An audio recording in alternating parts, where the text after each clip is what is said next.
All right, ladies and gentlemen, you are welcome to another great episode on your favorite political talk show, The Truth with Ben Jokes. Now, the present situation of this country is without doubt a severe tragedy. It's not like things were good under Buhari, but how we went from a very bad situation under him to a total monumental disaster and an absolute catastrophe within just 12 months has shocked the entire world. And Nigerians were warned. Peter Obi and many experts warned that if we don't begin to do things differently, the outcome will be unbearable. But some Nigerians felt that tribe and religion were more important, and so they joined the APC in forcing themselves in. But we have come to a point where many who supported APC for stupid reasons are now voicing out because they can no longer pretend they can't bear the suffering anymore. If you are not affected by poverty, insecurity is there to catch you or your loved one. If you dodge poverty and insecurity, fuel scarcity is there to hold you. Unemployment is there to impoverish your family members. And as such, APC chiefs, through an important member of Tinubu's campaign council, have cried out over Tinubu's failure. They said the economy is in shambles and that foreign investors were deserting Nigeria in their numbers and that something must be done urgently. Before I show you how they said it and how Nigerians reacted, let me quickly show you this video where this northern trader narrated his ordeal under the Tinubu-led administration. And of course, this trader was a champion of ethnicity and religious fanaticism during the campaigns. But look at him now. Misali, da muna sai da wannan 2,000, 3,000, amma yanzu is 20,000 tomatoes. Pepe ga yanan 3,000 ne, yanzu ga pepe 10,000. So wace rayuwa ne muke ciki? Akwai yunwa, ba customer, ba komai, akwai yunwa, hungry day. Which type of government be that? We need justice. Because this life, what we say, we don't finish with that. See how Senate, only parking space, 6 billion naira. Which country? Laptop for president, 98 billion naira. Which type of life be that? Hungry day. Hunger day. Yes, people they suffer. We need justice. Enough is enough. Enough is enough. Yes. They go divide us with tribalism. They go say you be Hausa, you be Fulani. The law already use that one. Yes. You be Christian, you be Muslim. So we thank God. We already understand ourselves now. We thank God. Yes, not only tribalism, all we are one. Yes, we are one.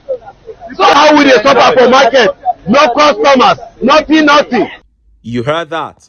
That was the Operation Rescue Nigerian movement taking the campaign to the grassroots there. This time around, we are taking campaigns to the grassroots early. And the movement is free for everyone to join. It was this lady here, a field marshal of the Han dynasty, that started the movement on Twitter. We are still forming more groups and we are targeting everywhere in Nigeria, especially northern Nigeria and southwest Nigeria. And the plan is to flood the streets of this country with the knowledge of the fact that if we vote in the right leaders and we come out to defend our votes, we can actually have better lives as Nigerians. And this guy here, Omo Ilorin, who is a big member of the Operation Rescue Nigeria movement, Ilorin chapter, made this comparison, which is trending online, before Tinubu versus after Tinubu. And he says, before Tinubu, sardine 300 naira. After Tinubu, sardine 1,300 naira. Before Tinubu, peak milk 200 naira. After Tinubu, peak milk 650 naira. Before Tinubu, spaghetti 1 pack 500 naira. After Tinubu, spaghetti 900 naira. Before Tinubu, beans Derika 300 naira. After Tinubu, beans Derika 3,000 naira. Before Tinubu, bag of rice 30,000 naira. After Tinubu, bag of rice 78,000 naira. Before Tinubu, frozen fish 2 shower 500 naira. After Tinubu, frozen fish 1 shower 800 naira. 2 were 500 naira before Tinubu. Now 1 is 800 naira. Before Tinubu, Gary paint rubber 400 naira. After Tinubu, Gary paint rubber 4,000 naira. Before Tinubu, fresh tomatoes 10 pieces 100 naira. It was actually 250 naira. After Tinubu, fresh tomatoes 10 pieces 1,000 naira. Before Tinubu, sachet water 1 10 naira. After Tinubu, sachet water 2 50 naira. That means 1 is now 25 naira. What a disaster. And we are trending this price list, not that people don't already know, but we want it to sink in because sometimes people tend to forget where we are coming from. Now, let us look at how APC chiefs, through Tinubu's campaign chief, cried out over the state of the nation. Look at how the papers reported it. Halt exit of multinationals from Nigeria. APC chieftain begs Tinubu. A chieftain of the All Progressive Congress, Olatunbosun Oyintiloye, has appealed to Bola Tinubu to stop the continued exit of multinationals from Nigeria. Mr. Oyintiloye, who made the appeal during an interview with journalists on Sunday in Osogbo, Osun State, described the exit of the companies as worrisome and heartbreaking. The APC chieftain appealed to Tinubu to continue to do everything possible to improve on the economy to attract more investments into the country rather than exiting. Mr. Oyintiloye, a former lawmaker, said that the continuous exit of multinationals from Nigeria, if not checked, could lead to reduction in foreign investment inflows. The APC chieftain said the recent announcement by Kimberly-Clark, an American multinational and producer of baby products, Huggies, to exit the country was worrisome. He said that GlaxoSmithKline Consumer Nigeria PLC, French pharmaceutical company, Sanofi Aventis Nigeria Limited, and Procter & Gamble, among others, had stopped their operations fully or partially.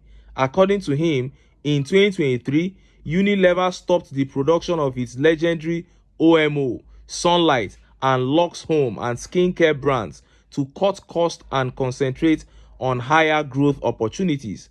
Mr. Oyintiloye also said that the multinational oil companies were also affected by the development. This includes influential oil mining multinationals such as Shell, ExxonMobil, and ENI. These companies left mainly because of heightened insecurity in the Niger Delta and inability of the government to provide their counterpart funds to enable the joint venture agreement to explore and exploit new oil fields, he said. You heard him. But the big question is, how is he going to stop them from leaving? How is this administration going to stop foreign investors from exiting? Can you give what you don't have? No. Foreign investors can only thrive in an enabling environment, and APC does not have what it takes to create that. And look at how Nigerians reacted. Look at some of the tweet reactions. And this tweet by Ogechukwu says, is it by locking them up in the company with security personnel guarding them? Crazy people. Is that how you are going to stop them from leaving? And this tweet by Afolabi Bamidele says, most of his supporters working with these multinational companies that have been laid off will now know why it is bad to support someone based on tribe. It is obvious that Tinubu and his team lack capacity. That is very true. And Olumide here says, why are you clowns begging? Shebi you clown said he is a master strategist, architect of modern Lagos, talent hunter. Una never see anything yet. A ram can't give birth to a lion. That is it. A ram cannot give birth to a lion. It's what you have that you will give out. If all you do is to tax people and then you go and build some houses, you know nothing about wealth creation. And this tweet by Olaoluwa says, hypocrites, there is no need to halt them. If he is actually working, they won't be exiting the country to begin with. They should tell Tinubu the harsh truth. All his policies are not economically friendly. Even local businesses are folding up. So what do you expect from multinational companies? That is it. Even local companies are folding up. According to Naira Metrics, 767 companies folded up in Nigeria in 3 months under this administration because of government's poorly thought out economic policies. And it is telling on Nigerians, it is telling on over 95% of the population. Over 95% of the population is feeling the heat of the failure of government. And that is why I keep saying it is in our hands. Look at the number that is suffering because of the failure of government. If that number pours their anger out, how are we not going to be liberated? But if we keep considering other useless sentiments like tribe, religion, and all that, then we will continue to wallow in this kind of suffering, in this kind of darkness, because there is no light at the end of this APC tunnel. It is time for Nigerians to put on their thinking caps, unite, prioritize their own welfare ahead of aboriginal sentiments. And when they do that, they will easily take their country back. But until then, make I still enter town. Make I go get some ogbonge political news wey una go like. Why? Because of una na I dey here. So don't go away. Don't go away.